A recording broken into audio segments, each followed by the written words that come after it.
Howdy everybody, welcome back to the channel. I've got my blue gun today and I want to show y'all how to properly grip a semi-automatic pistol. This applies to essentially almost any semi-automatic pistol that you might pick up, and I'm going to show this to you from a right-handed perspective. If you're a lefty, just switch it up. Controlling the pistol is essentially consists of two things.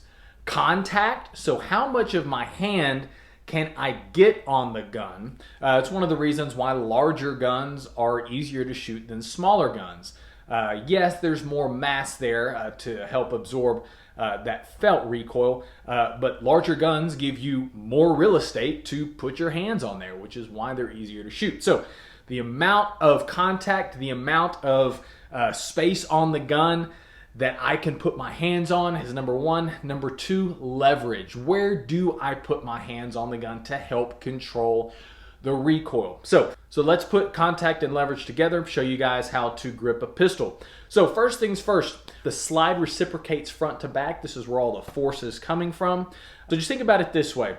If you're going to push a car down the street for whatever reason, let's say you ran out of gas or your vehicle's broken, you got to push it to a buddy's house. Think about where specifically you're going to put your hands on that vehicle to get the best leverage.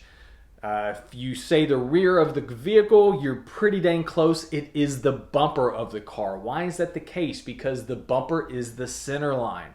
Okay, that's where we get the most leverage. I want you to think about the slide as the bumper of the gun. Now, while I cannot necessarily get my hand behind the gun, because if we do, we have what we call a concrete learning experience, I do want to get it up as high as I can or as close as I can to the slide. Your pistol is going to have this back strap right here. It's going to tell your hand, hey, you can't go up any higher.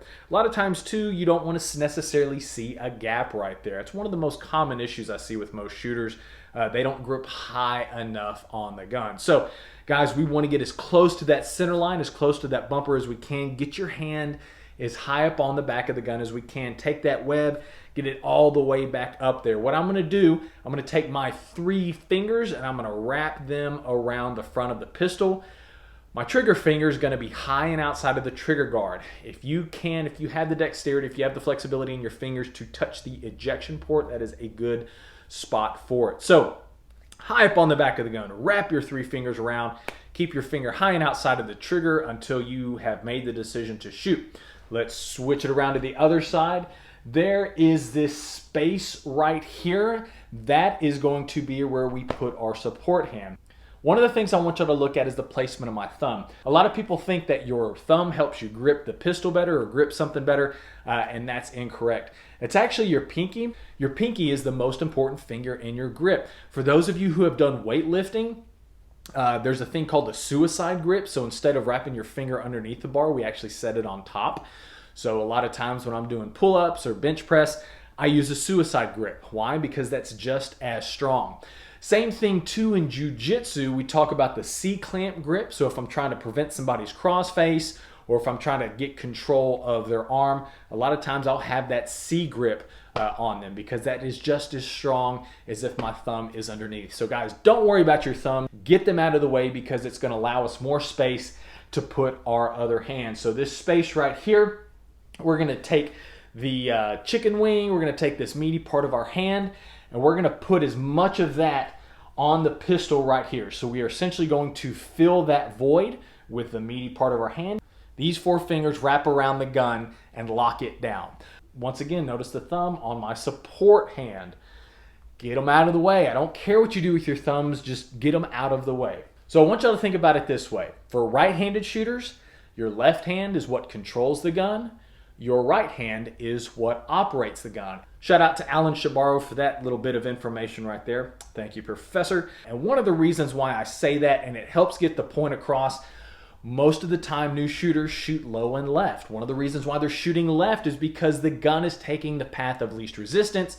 Your support hand is not gripping that pistol hard enough. And one other thing I want to tell you guys, I want you to think about gripping up with your left hand. Think about gripping up. A lot of people like a thumbs forward locked wrist. Guys, when we throw a punch, just think about it this way. I'm not throwing a punch with my wrist locked. I'm throwing a punch in a neutral position. It's the same position that my hand is on the gun right here. So just think about body mechanics, how the body works. Just because we put a pistol on our hands doesn't mean we start to change stuff up, okay? So just think about throwing a punch. Our hand is in a neutral position. That's how we hold the gun. Same thing with my support hand. Our hand is in a neutral position. That's how we hold the gun. Get your thumbs out of the way. Think about gripping up with your left hand. Anyway, guys, just think contact and leverage. How much of my hand can I get on that gun?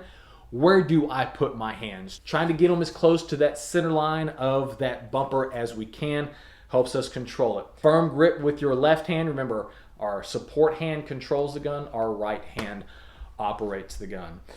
But anyways, guys, thank you so much for watching. Remember, contact and leverage, where you put your hands. The gun's taking the path of least resistance. Thank you so much for watching. Be safe, be smart, be skilled. We'll catch you on the next video.